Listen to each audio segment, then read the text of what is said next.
What is a diezmo? Have you ever wondered how religious institutions funded their activities in colonial times?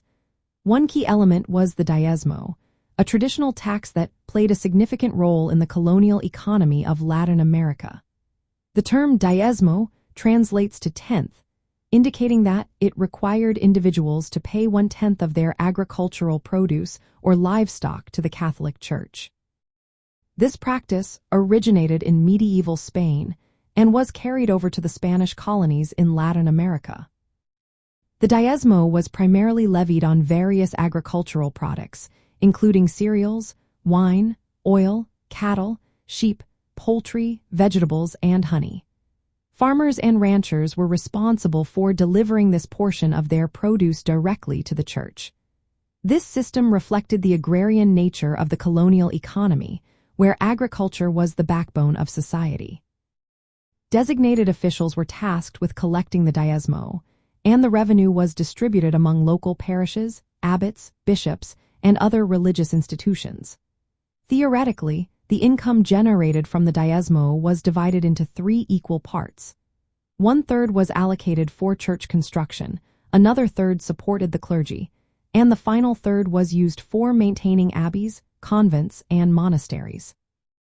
However, in practice, the collection rights could sometimes fall into the hands of feudal lords or patrons, turning the diezmo into a form of tax farming. In the context of colonial Latin America, the diezmo was a vital source of income for the Catholic Church.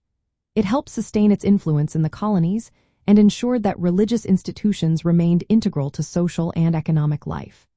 Interestingly, the diezmo was often paid in kind, meaning that instead of cash, farmers would deliver their goods.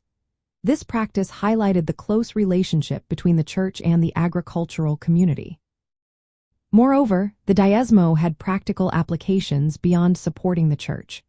Local governments sometimes imposed additional taxes inspired by the diezmo model to fund public works or defense projects.